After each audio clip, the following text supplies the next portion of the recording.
우리는 영적 체험을 하는 인간이 아니라 인간 체험을 하고 있는 영적인 존재이다. 프랑스의 과학자이자 신학자인 테야르드 샤르댕 신부의 말입니다. 우리는 어디서 와서 어디로 가는가? 내가 죽은 뒤에는 어떻게 될까? 인간의 영원한 화두죠. 저도 언젠가부터 가장 깊게 탐구하는 주제이기도 합니다. 저에게 그 질문에 대한 답이 되어 주었던 윤회의 본질이라는 책을 전에 소개한 적이 있었는데요. 은하의 다락방 라디오 오늘은 종교인이나 철학자가 아닌 과학자의 시각으로 삶과 죽음, 영혼의 문제를 바라보는 책 소개합니다. 서울대 의대 교수인 정연채 교수님이 쓰신 우리는 왜 죽음을 두려워할 필요 없는가? 정연채 교수는 사람을 살리는 의사이지만 언젠가부터 가까운 지인들의 죽음을 지켜보면서 내가 죽으면 어떻게 되나 하는 불안감이 찾아왔다는데요. 그러다 우연히 20세기 최고의 정신의학자이자 죽음학 연구자인 엘리자베스 퀴블러 로스의 책을 접한 뒤 생사관에 큰 변화를 겪었답니다. 그 책에는 죽음 직전에 심폐소생술을 받고 다시 살아난 사람들의 근사체험 사례들이 실려 있었는데 이를 계기로 본격적으로 다양한 책과 논문을 찾아보며 죽음에 대한 공부를 시작했고 죽음은 소멸이 아니라 다음 생으로의 옮겨감이라는 사실을 확신하게 되었답니다. 의사로서 육체의 병을 고치는 것도 중요하지만 죽음이 끝이 아니라는 사실을 알게 함으로써 사람들이 죽음에 대한 불안과 공포를 해결하고 생에 더 충실할 수 있도록 돕는 것도 필요하다는 생각에 2007년부터 대중을 상대로 죽음학 강의를 이어오고 계십니다. 이 책에는 죽음과 영혼의 문제뿐 아니라 우리 시대의 삶과 질병, 의료 현장에서 경험하는 죽음들, 그리고 훌륭한 죽음과 마무리는 무엇인지에 대한 의사로서의 저자의 생생하고 깊이 있는 고찰도 더불어 담겨 있습니다. 오늘은 전체 내용 중에서 근사체험과 종말체험, 최면퇴행과 환생에 대한 내용 일부 골라서 들려드립니다. 오늘도 끝까지 편안하게 들어주세요.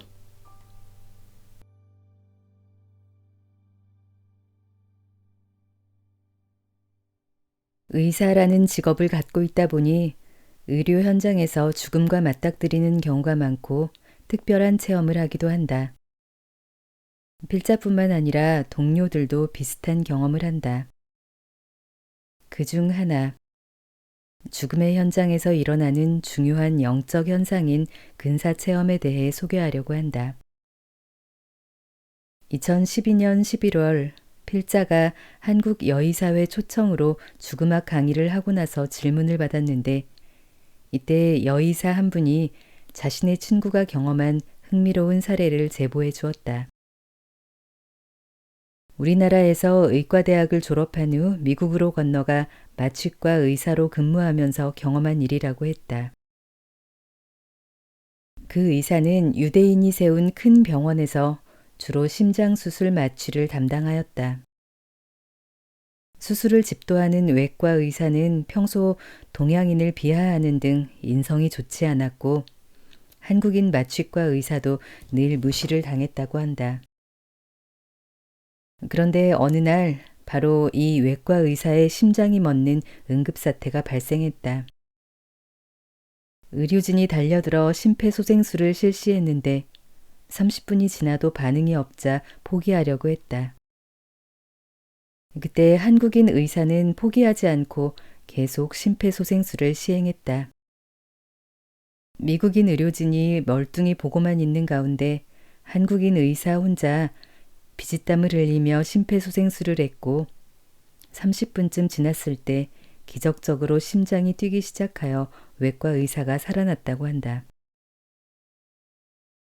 그런데 심장이 멎어 사망 판정을 받았던 이 외과 의사가 심폐소생술 도중 체외 이탈을 경험한 것이다. 그는 소생술 현장의 공중에 붕 떠서 모든 광경을 지켜보았다고 한다. 미국 의료진은 심폐소생술을 거의 흉내만 내고 있는 것처럼 보였지만 자신이 늘 무시하던 한국인 의사는 혼신의 힘을 기울여 심폐소생술을 하더라는 것이다. 그래서 회생한 후에는 한국인 의사가 자신을 살렸다고 감사하며 이후부터 대하는 태도가 180도 달라졌다고 한다. 이 사례는 현직 의사가 직접 경험한 근사 체험이어서 더욱 신뢰가 간다. 왜냐하면 의사들은 대학 때부터 유물론과 실증주의에 입각한 과학 교육을 받아서 눈에 보이지 않는 현상은 인정하지 못하는 경우가 대부분이기 때문이다. 따라서 과학적 사고가 체화되어 있는 의사의 근사체험은 단순한 환각이나 착각이 아니라 실제로 일어난 일이라고 보는 게 합당할 듯하다. 인류는 죽음은 무엇이며 죽음 이후는 어떤 것인지에 대해 아주 오랜 세월에 걸쳐 다양하게 연구해 왔지만 큰 성과는 거두지 못했다.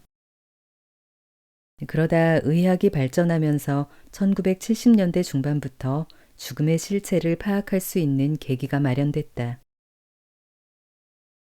심장과 호흡이 멎은 사람을 되살리는 심폐소생술이 발전하게 되면서부터다. 과거에는 바로 죽음에 이르러서 더 이상 말이 없었을 사람들이 살아나게 되었고, 이들 중 일부가 자신의 심장이 멎어 있는 동안의 경험인 근사체험을 보고하기 시작한 것이다. 근사체험에 관해 본격적으로 연구의 물꼬를 튼 사람은 미국의 정신과 의사 레이먼드 무디 주니어이다. 그는 학부에서 철학과 심리학을 전공한 후 대학에서 철학을 가르치던 교수였는데 주위에서 이러한 체험을 한 사람들을 여럿 만나면서 이를 본격적으로 연구하기 위해 다시 의과대학에 들어가 정신과 의사가 되었다. 그 과정에서 근사체험을 경험한 사람 150명을 8년간에 걸쳐 면담하고 낸 책이 다시 산다는 것이다. 스위스 출신의 정신과 의사 엘리자베스 퀴블러 로스 박사는 수많은 환자, 특히 어린이 환자의 임종을 지키면서 관찰한 공통된 현상과 그 외 여러 사람들이 경험한 근사체험을 수십 년간 기록하여 사후생이란 책을 출간했다. 이외에도 인생 수업, 상실 수업, 생애 수레바퀴라는 책을 펴내는 등 죽음에 대해 깊이 연구해 죽음학 창시자로 불린다. 현대인들에게 뇌가 곧 의식인가 라고 묻는다면 아마 대부분이 그렇다고 대답할 것이다. 10여 년 전이라면 필자도 당연히 그렇게 대답했을 것이다. 심장이 멎으면 뇌로 혈액순환이 일어나지 않아 10에서 20초 후에는 뇌파가 기록되지 않는다. 즉, 뇌의 활동이 멈춘다. 현대과학이나 의학은 뇌가 의식을 만들어낸다는 입장을 갖고 있다. 따라서 뇌의 활동이 중단된 상태에서는 무언가를 보고 듣는 체험이나 기억은 있을 수 없다고 여겼다. 그런데 근사체험은 뇌의 활동이 없을 때 일어나는 것이므로 과학자나 의사들로서는 받아들이기가 몹시 불편할 것이다. 따라서 그들은 근사체험을 다음과 같이 설명한다. 신경외과에서 뇌전증을 치료하기 위해 뇌수술을 할 경우 뇌의 측두엽에 전기자극을 가하면 환자가 빛 같은 것을 보기도 한다. 또 저산소증인 경우나 마취제, 환각제 등을 투여할 경우에도 비슷한 경험을 한다. 따라서 근사체험은 뇌가 헷갈리는 현상, 즉 환각 내지 착각이라는 것이다. 그러나 근사체험을 전문적으로 오래 연구한 학자들은 견해가 다르다. 약물이나 물리적 자극에 의한 경우에는 기억이 조각나 일정치 않을 뿐더러 정리가 되어 있지 않다. 또 자신의 삶을 되돌아보는 회고 과정도 동반되지 않는다.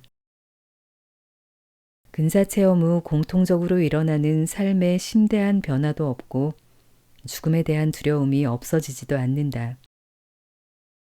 게다가 환각제로 인한 체험은 기괴하고 공포스러운 경우가 많아 근사체험과는 전혀 다르다.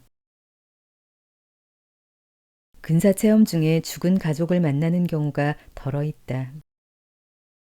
많은 경우 먼저 죽은 가족이나 친척이 나타나 아직 때가 아니니 돌아가라고 말해준다고 한다. 회의론자들은 이를 두고 체험자가 보고 싶은 것을 보는 소망투사에 불과하다고 주장하기도 한다. 소망투사는 정신과 진료에서 자주 쓰는 용어다. 그러나 정신과 의사 로스 박사는 근사체험이 결코 소망투사가 될 수 없다고 지적한 바 있다. 죽어가는 아이들이 보기를 원하는 인물은 대부분 자신의 부모다. 그런데 부모가 단 1분이라도 먼저 죽은 경우가 아니라면 아이가 근사체험 중에 부모를 보는 일은 결코 일어나지 않는다. 2004년 영국 BBC 방송에서 제작한 다큐멘터리 내가 죽던 날은 한 시각장애인의 근사체험을 소개했다. 이 여성은 태어날 때부터 앞을 볼 수 없는 선천적 시각장애인으로 빛이나 그림자, 그 어느 것도 본 적이 없다. 꿈에서도 맛, 감각, 소리, 냄새는 경험했으나 시각적인 이미지는 전혀 나타나지 않았다. 이 여성은 20살 때 교통사고로 심한 부상을 입게 되는데 병원 응급실에서 심폐소생술을 받던 중 체외 이탈을 경험하게 된다. 기억나는 건 정신을 잃고 병원에 실려갔을 때 처치하는 과정을 전부 지켜봤던 일이에요. 두려웠어요. 무언가를 본 적이 없어서 보는 것에 익숙지가 않았거든요. 그래서 잔뜩 겁을 먹었죠. 그러다 결혼 반지와 머리 모양을 본 순간 저건 나잖아. 내가 죽은 건가? 하는 생각이 들었어요. 응급실 의사들이 제 심장이 멈췄다고 외치며 필사적으로 애를 쓰는 동안 몸에서 분리되는 느낌이 들었고 왜들 저렇게 난리인가 하면서 나가야겠다고 생각했죠. 그 순간 천장을 통해 밖으로 나갔어요. 아무렇지도 않게요. 부딪힐 걱정도 없고 몸이 자유로워서 좋았어요.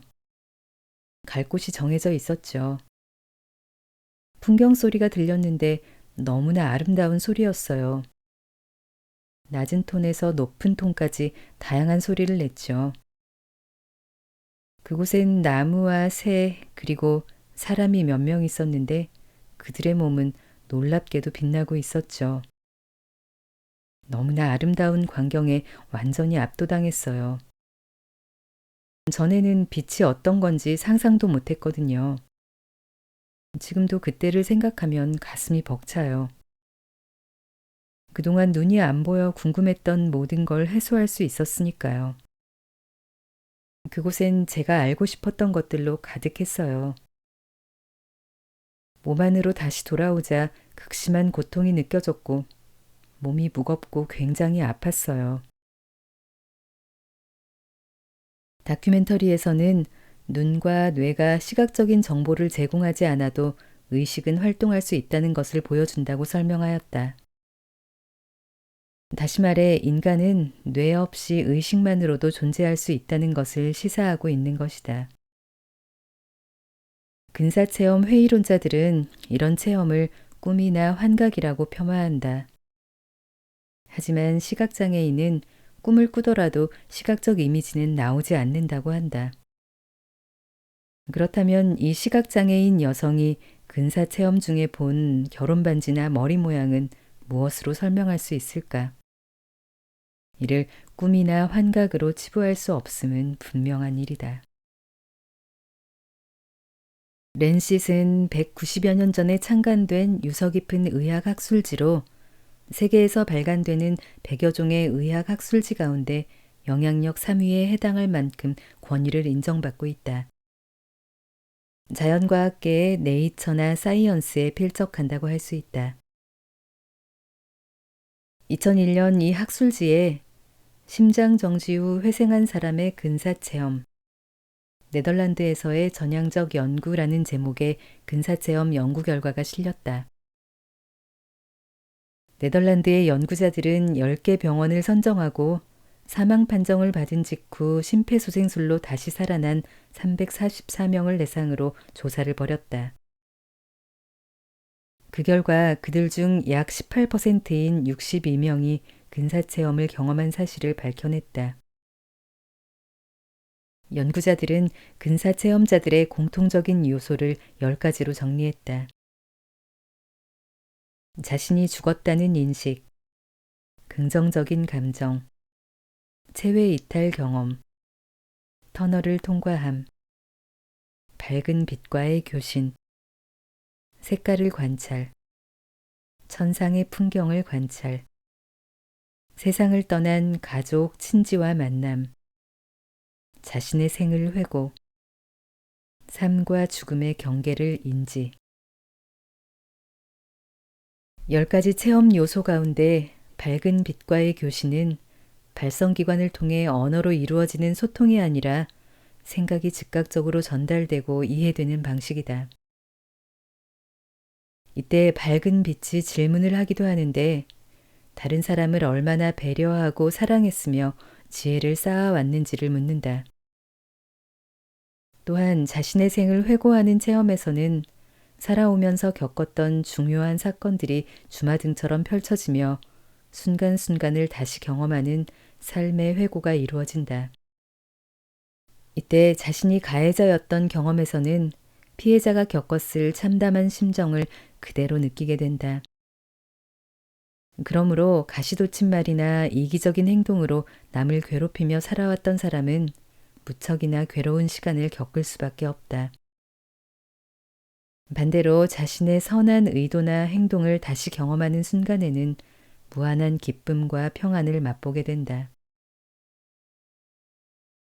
근사체험은 체험자의 삶에 어떤 변화를 초래했을까?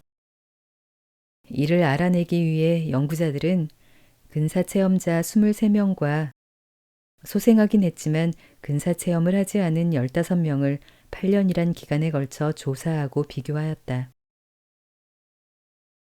근사체험 경험자는 무경험자에 비해 다른 사람에 대한 공감과 이해 수준이 높아졌다. 또 인생의 목적을 더 잘 이해하며 영적인 문제에 더 큰 관심을 갖게 됐다. 아울러 죽음에 대한 두려움은 큰 폭으로 감소하였고 사후생에 대한 믿음과 일상사에 대한 감사의 마음이 크게 증가한 것으로 나타났다. 몇 분 안 되는 짧은 순간의 체험이 8년 뒤까지도 큰 영향을 끼쳐 체험자들의 삶에 심대한 변화를 초래한 것이다. 이와 달리 잠깐 동안의 꿈이나 환각, 착각의 경험으로는 삶이 거의 변화되지 않는다는 사실을 우리는 경험적으로 알고 있다.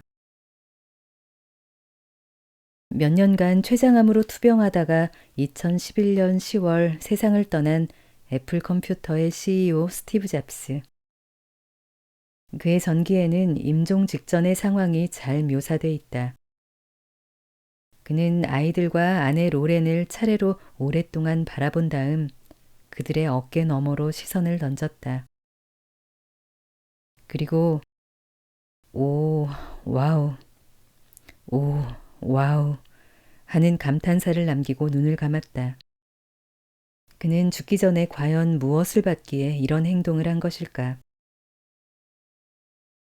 삶의 종말 체험은 근사 체험과 마찬가지로 죽음과 관련하여 일어나는 대단히 중요한 영적 현상이다. 근사 체험과 공통되는 부분도 있으나 엄밀히 따지면 다른 개념으로 세상을 떠나기 전에 어떤 환영을 보는 현상을 말한다. 대체로 먼저 세상을 떠난 가족이나 친지 또는 친구가 임종하는 사람을 마중 나온다. 너로는 세상을 떠나는 사람이 멀리 떨어진 가족이나 지인 앞에 모습을 나타내기도 한다.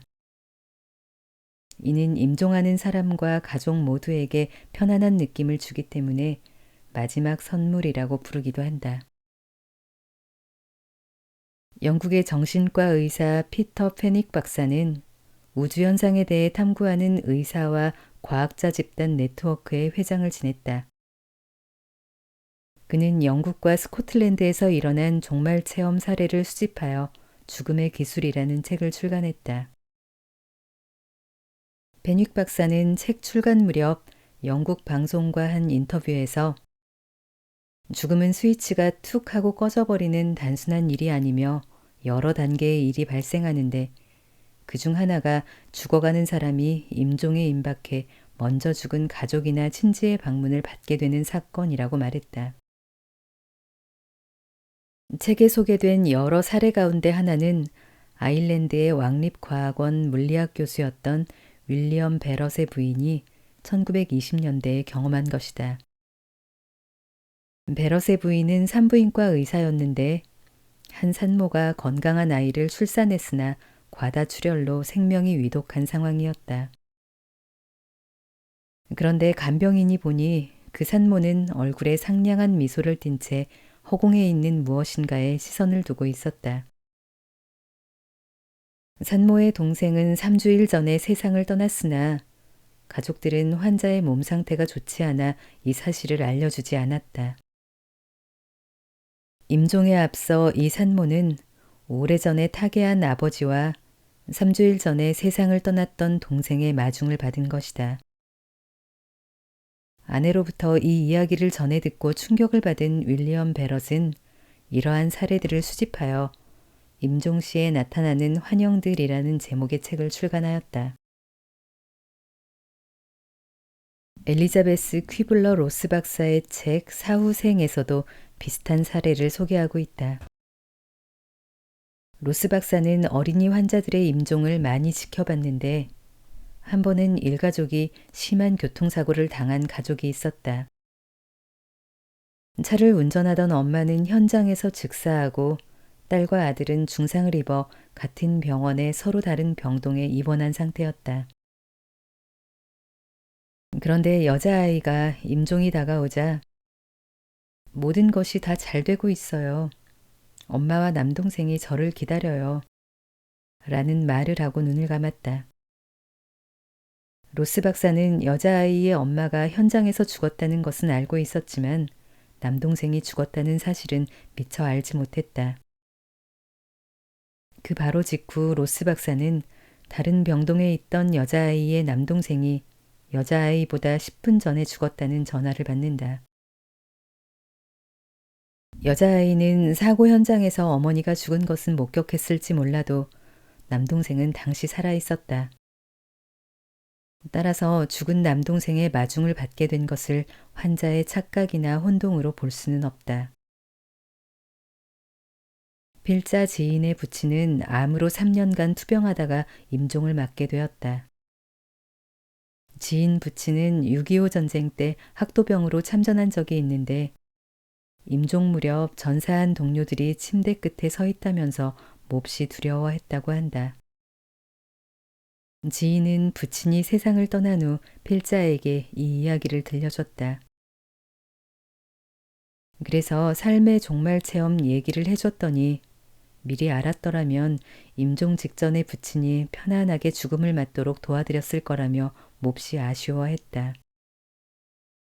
사실은 먼저 떠난 전우들이 낯선 곳으로의 여행을 안내해 주려고 마중을 나온 것이었다. 그런데 그걸 알지 못했던 지인의 부친 입장에서는 무서울 수밖에 없었던 것이다.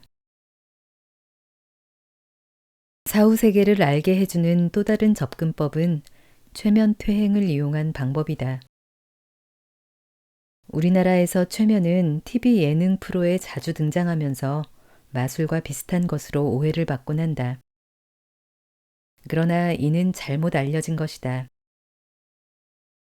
미국 정신의학계에서는 이미 1950년대부터 최면퇴행을 정식 치료법으로 인정하고 있다.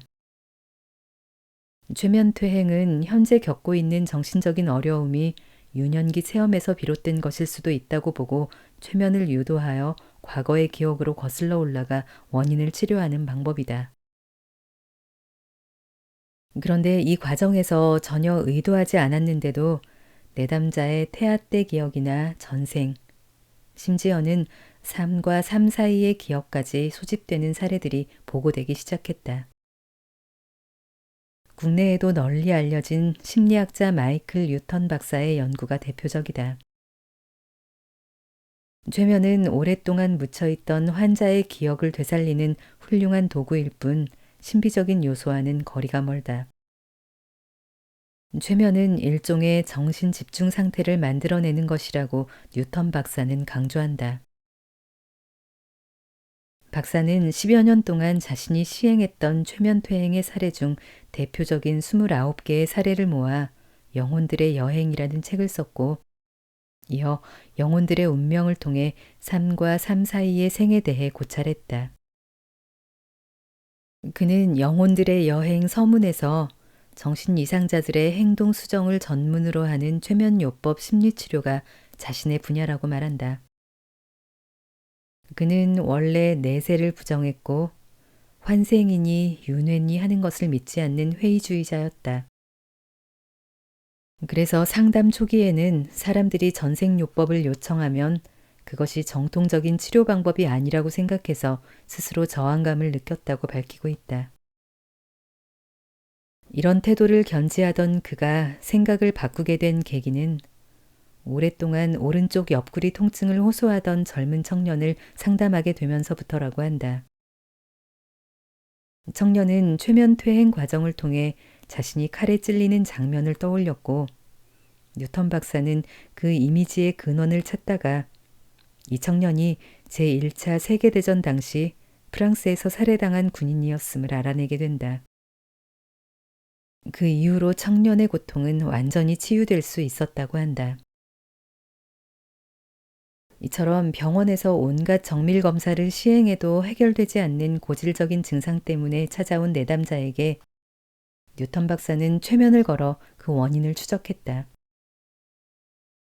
한 번은 참을 수 없는 두통 때문에 고생하는 내담자를 최면 상태에 들어가게 했다. 이 환자는 이미 병원에서 여러 검사를 해도 원인을 알아내지 못한 상태였다. 최면에 이른 환자는 자신이 법조인이었던 1800년대로 거슬러 올라갔는데, 검사로서 품고 있는 자신의 이상과 현실 사이에서 큰 괴리를 느끼자 호텔방에서 권총으로 머리를 쏘아 자살을 했다. 이 사실을 최면을 통해 알게 된 이후로는 증상이 감쪽같이 사라졌다. 영혼들의 여행에 실린 인상적인 사례를 하나 더 소개한다. 키가 크고 균형 잡힌 몸매를 가졌으나 다리 통증으로 정상적인 생활이 불가능했던 여성이 뉴턴 박사의 진료실을 찾았다.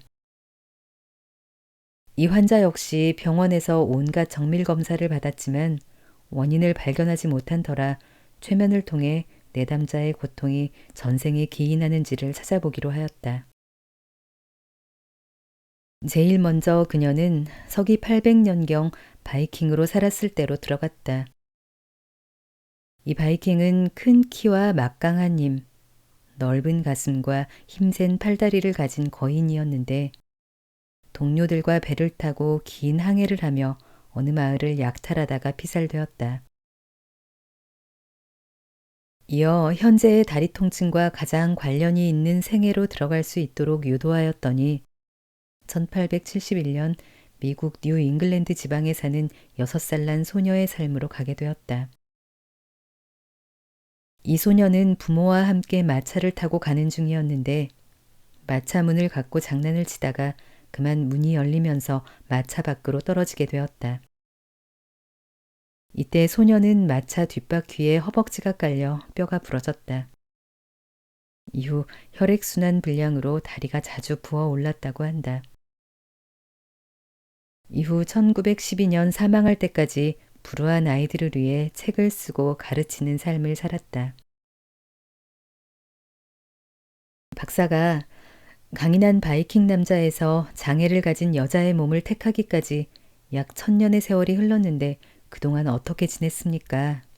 라고 묻자 내담자는 환생을 할 때마다 배움을 쌓으면서 내가 진실로 원하는 것이 무엇인지 알게 되었어요. 그래서 육체를 망가지게 하면서 지적인 집중을 이루는 선택을 하게 되었어요. 라고 최면 상태에서 대답했다. 왜 지적인 것을 위해 육체를 망가뜨려야 합니까? 라는 질문에는 걷지 못해 누워있게 되면 책을 많이 읽을 수 있고 공부도 많이 하게 되죠. 그러는 동안 나는 마음을 닫고 마음이 내는 소리에 귀를 기울였어요. 그래서 글도 잘 쓰게 되고 다른 사람들과 의사소통도 잘하게 되었죠. 라고 대답했다. 이러한 최면퇴행의 과정을 거친 후에 이 여성은 고통스럽던 다리의 통증이 없어지고 테니스까지 즐기게 되었다. 뉴턴 박사는 최면에 대한 일반인들의 회의적인 태도에 대해서도 언급하고 있다. 최면을 비판하는 사람들은 최면 상태에 든 사람들이 기억을 꾸며내고 최면술사가 제시하는 어떤 이론적인 틀을 그대로 받아들이는 반응을 보인다고 믿는데 이것은 잘못된 선입견이라는 것이다. 최면 상태에 든 사람의 뇌파는 깨어있는 베타 상태에서 명상적인 알파 단계로 그리고 또 여러 단계의 세타 영역으로까지 떨어진다. 여기서 중요한 것은 세타 상태가 최면이지 잠은 아니라는 점이다. 일단 최면 상태에 들면 사람들은 최면 상태에서 보이는 것이나 들리는 말을 그냥 그대로 전할 뿐 질문에 대해 거짓을 말하지 않는다고 한다. 최면에 든 사람들이 뉴턴 박사를 만족시키려고 영적인 경험을 꾸며서 말한다는 증거는 없는 것이다. 오히려 최면 유도자가 자신들의 말을 잘못 알아들은 경우에는 서슴없이 고쳐주는 적극성까지 보였다.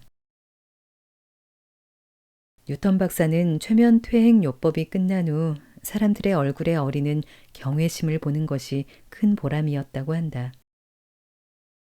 영혼의 불멸성을 실제로 접해본 사람들은 자신에 대해 새로운 이해와 힘이 깃듦을 느끼며 생에 대한 강한 감각과 에너지를 얻는다고 말한다. 우리는 주변에서 전생에 대한 이야기를 하는 것을 덜어 목격하게 된다.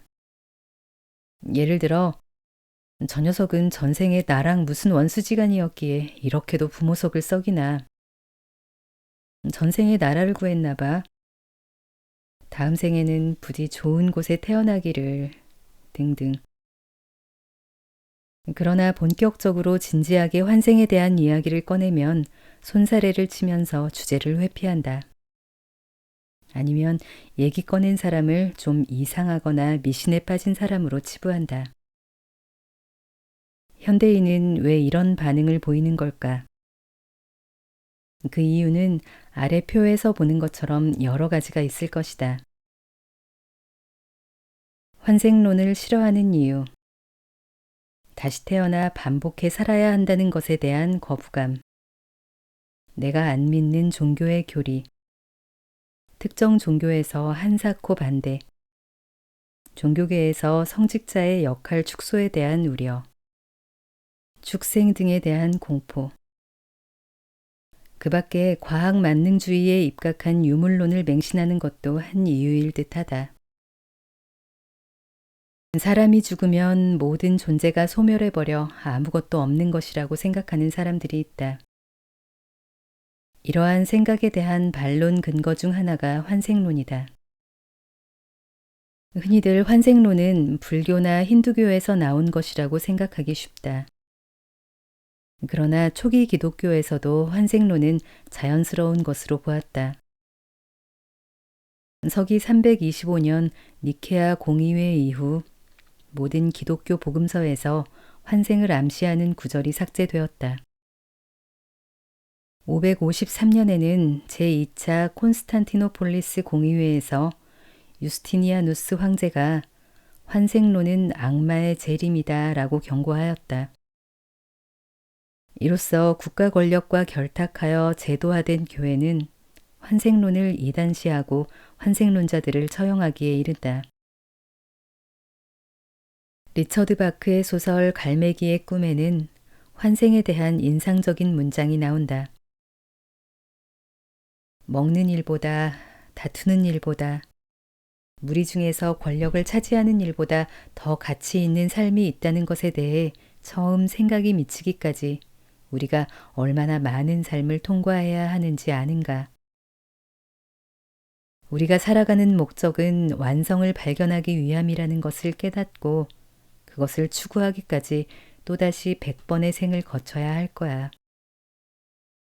우리가 이 세계에서 배운 것을 통해서 우리의 다음 세계를 선택한다는 말일세.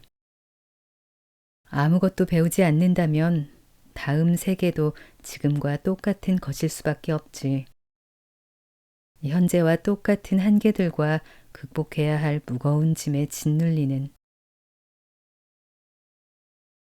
20세기의 대표적인 신비가 다스칼로스는 지구별에서 살아가는 동안 조금도 영적인 성장을 하지 못하고 다람쥐 쳇바퀴 돌듯 윤회를 반복하는 영혼이 너무나 많다고 안타까워했다. 갈매기의 꿈에 담긴 리처드 바크의 생각도 그와 닮아 있음을 보게 된다. 모리스 바바넬이란 유명한 영매가 전한 메시지도 두 사람의 생각과 같다. 지상의 삶의 전체적인 목적은 다양한 경험을 함으로써 영이 피안의 세계로 가게 될 때를 가장 잘 준비하게 하는 것이다.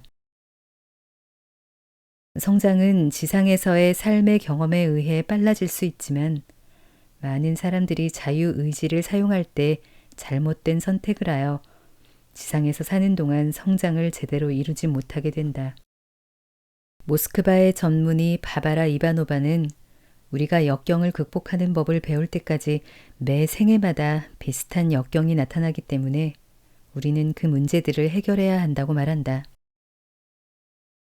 만일 현생에서 해결하지 못하면 우리가 올바른 방법으로 극복하게 될 때까지 다음 생에서도 계속 이어진다고 한다. 이 얘기는 수십 년에 걸친 필자의 인생 경험에 비추어 볼 때 충분히 이해되고 공감이 된다. 어떤 문제에 부딪혔을 때 이를 확실하게 해결하면 다음에 같은 문제를 만날 때 어렵지 않게 풀어나갈 수 있다.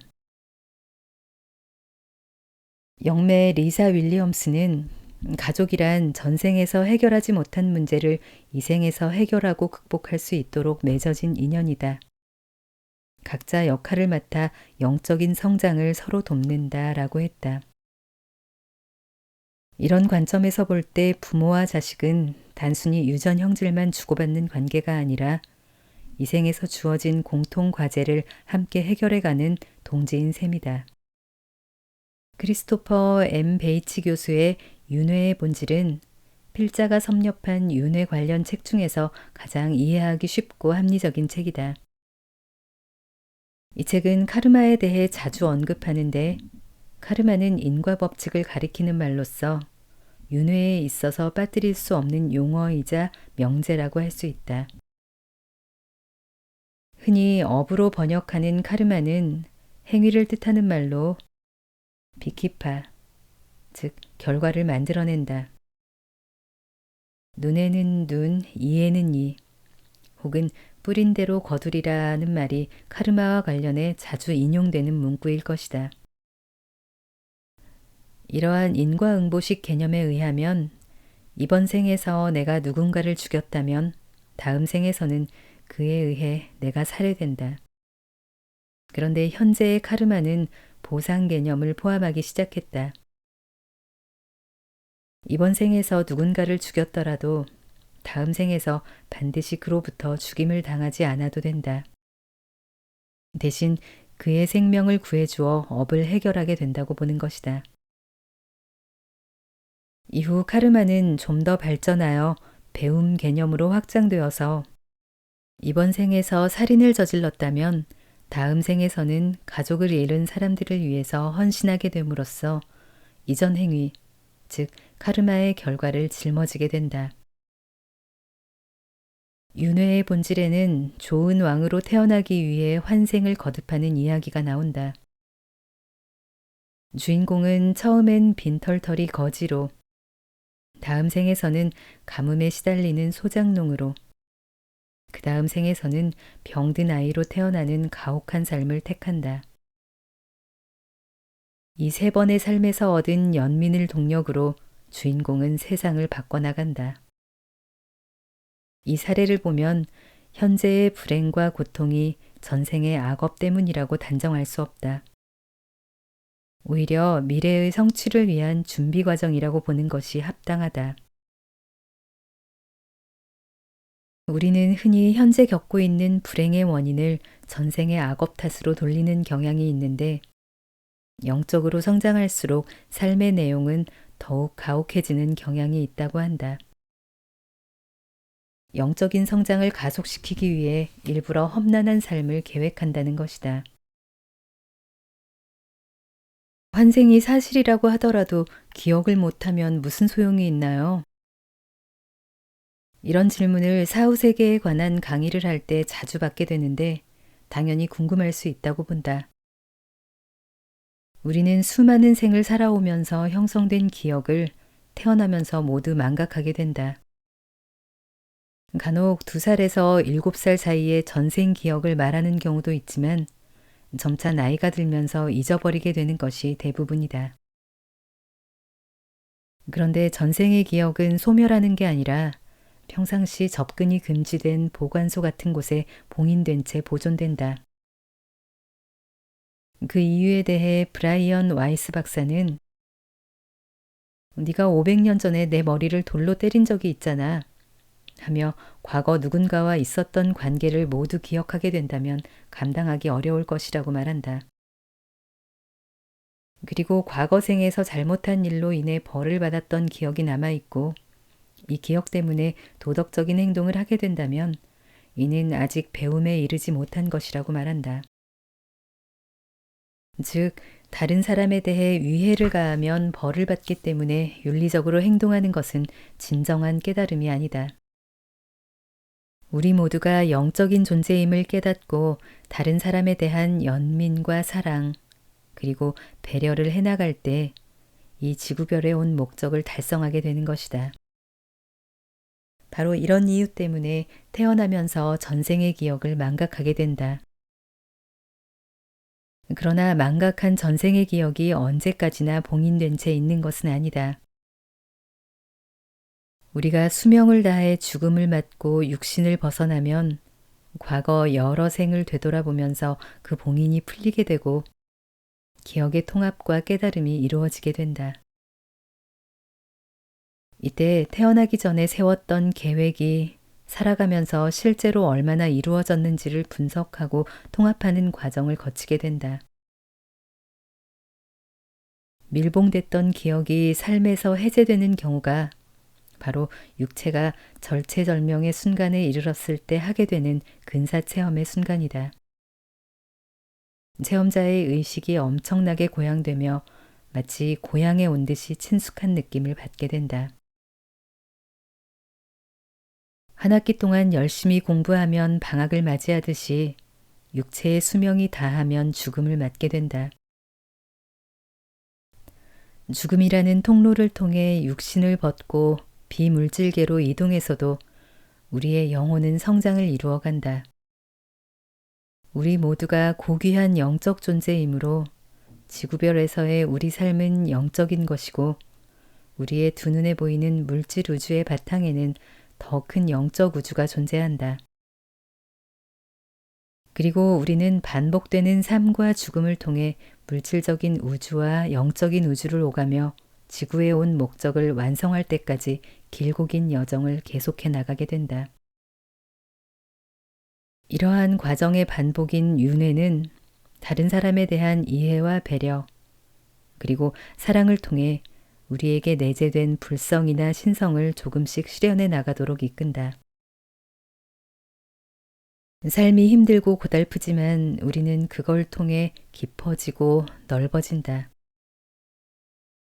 배를 타고 항해할 때 별 어려움 없이 항구에 도착한 사람과 도중에 폭풍우를 만나 온갖 어려움을 극복하고서 항구에 도착한 사람은 항해술이나 체험의 깊이에서 천지 차이가 나는 것과 같은 이치이다.